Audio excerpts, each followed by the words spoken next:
2029లో రాజశేఖర రెడ్డి గారు ఏ విధంగా అయితే 2084లో ప్రస్తావన మొదలుపెట్టి 2004లో 20 సంవత్సరాలు కొట్లాడి ఆనాడు ఉమ్మడి ఆంధ్రప్రదేశ్కు ముఖ్యమంత్రి అయిందో 2009లో ఈ ప్రస్థానం మొదలుపెట్టి 2029లో ఆంధ్రప్రదేశ్ రాష్ట్రానికి వైఎస్ షర్మిల ముఖ్యమంత్రి అవుతుంది.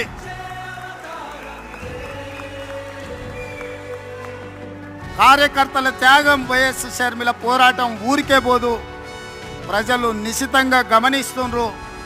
2029లో ఈ దేశానికి రాహుల్ గాంధీ గారు ప్రధానమంత్రి అవుతారు. ఆంధ్రప్రదేశ్లో కాంగ్రెస్ పార్టీ అధికారంలోకి వస్తుంది. ఇదే వైఎస్ఆర్ చివరి కోరిక. ఈరోజు చాలామంది ఆయన పేరు మీద అన్ని రకాల లబ్ధి పొందిన కుటుంబ సభ్యులుగా వారసత్వం రాదు.